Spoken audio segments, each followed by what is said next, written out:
Hi, I'm Kelly. I'm Albert and Josie's daughter. A lot of you know my story after my adoption, but not a lot of you know about my story before. I wasn't born to a happy Christian family, but I've always wished I was. I was born to a 21-year-old mom with drug problems and a dad who worked constantly and needed alcohol to be happy at home. When I was 4, the fighting started, and by the time I was 5, my parents had split, and my dad was living in a different house in a different town with entirely different people. The breakup was really hard for my mom, and she fell back into old drug habits to cope.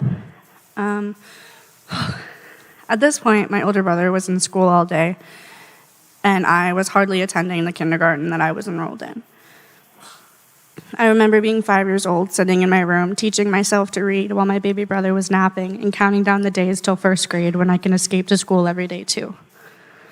It was around this time when my mom started dating again, and the men that she brought home weren't safe people to have around her kids. We were often locked in a bedroom for hours on end while they got high upstairs or snuck out the back door to go to a bar. I learned early on not to rely on the adults in my life, which is a struggle I still face 15 years later. Often our kitchen would be empty and my mom would be passed out somewhere for most of the day, so I learned to sneak out while the baby slept to steal as much food as I could from stores close by. We were apprehended by CAS during my first week of first grade, and I hated myself for it. I thought that if I'd just done a better job at providing for us, we wouldn't be living with strangers who very clearly did not like us. I carried that shame with me for a really long time, refusing to speak about anything I saw or heard for years until I was well into my teenage years. After that first foster home, we were moved into my grandparents' home in the middle of nowhere, where I struggled with hoarding food in my bedroom, uncontrollable lying, and health issues as a result of sexual assaults I hadn't told anyone about. But the summer before my 3rd grade year, my grandparents weren't in a position to care for us anymore. We were put back into foster care that summer, and this is when a lot of you met me, as the scared and exhausted 8-year-old your pastor couple was fostering.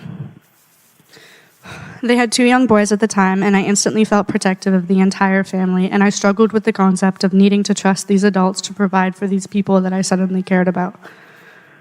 I woke with nightmares almost every night, and I honestly believe those first few months I was about as exhausting as I'm having a brand new toddler. My visits with my mom didn't help me emotionally at all. She would often sneak off to get high in the middle of a visit, and we would have to lie about it, or just didn't end up showing up at all, and it was really confusing for a girl trying to differentiate between which adults I could depend on and which ones I couldn't. After a while, as I got more stable in my new home, my emotions did the opposite. On the outside, I was a sweet girl who was kind of strange, but she would never want to hurt anyone. But at home, I was angry and explosive, completely unrecognizable to the people who hadn't seen it happen. When my youngest brother was born and started being in the hospital a lot, I developed severe anxiety, panicking every time I saw an ambulance, but also blaming myself for his seizures, convinced it was because of how exhausting I had been before he was born.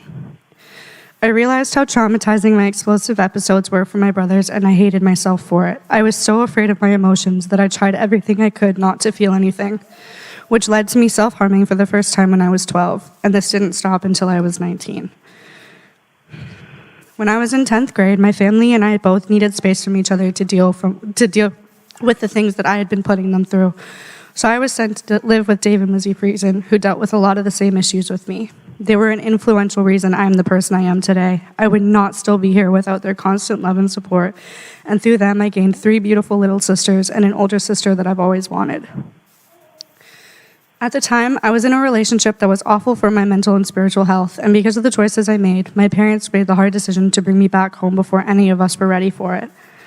I struggled with a feeling of abandonment, and I was terrified of being left behind again, so during the 11th grade, I was self-harming multiple times a day. I justified it to myself by saying that this way I wasn't hurting anyone but myself. It was around this time that I got involved with youth worship, which honestly saved my life. Through change conferences, youth camps, and even just discussions on drives to Canada's Wonderland or Harvest Hands, my trust in God grew, never wavering through my upcoming mental health struggles. At this point, I still barely talked about the things I'd gone through. Some of it I still haven't, and I don't know if I ever will. But because of that, the many types of therapy I'd done throughout the years kept being ineffective. I kept being told that I clearly just didn't want help. So during my 12th grade year, I completely gave up on myself. I was failing classes and didn't graduate on time, but I didn't even care.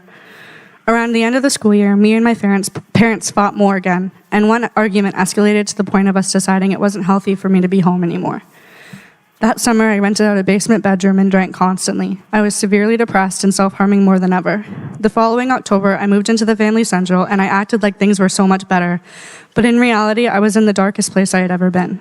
I wasn't going to church, I was bailing on commitments last minute, my health was suffering, and I was severely suicidal. Because of this, my doctor referred me to outpatient mental health, where I was diagnosed with borderline personality disorder and complex PTSD.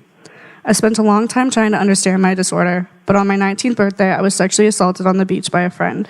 I ended up in the hospital having seizures from the alcohol I drank that night. Even then, I didn't want to deal with the situation, but I had friends who were there for me through all of it. But as is a common theme in my life, I couldn't handle that I'd been vulnerable with somebody, and I started to self-destruct. I started being a horrible person to everyone around me to prove that everyone that had been there for me through everything was going to leave, and to no one's surprise, they did. I spent a long time hating myself for how alone I felt, until one day, around this past Christmas, someone I really valued at the time sat me down and reminded me that being alone was what I wanted, so I didn't get to be mad at people for leaving. If I hated myself for so much for how angry I was, why was I still choosing to be angry every day? After that, I spent this year fighting the voices in my head and choosing to be a different kind of person. I made friends that were always going to be honest with me no matter how much I hated it, and I trusted that God was going to lead me where He planned for me to thrive. Now here I am, 8 months later, no longer self-harming, no longer suicidal, and learning to control and regulate my emotions with a relationship with my family that I would not have believed 5 years ago. So many of you here have helped me so much in the past few years through prayer and conversation, or simply just having a relationship with me, and I would not still be here without this church community. I'm choosing to get baptized today because this church body is a home that will never be taken from me, and I'm excited to see how God grows me. Thank you.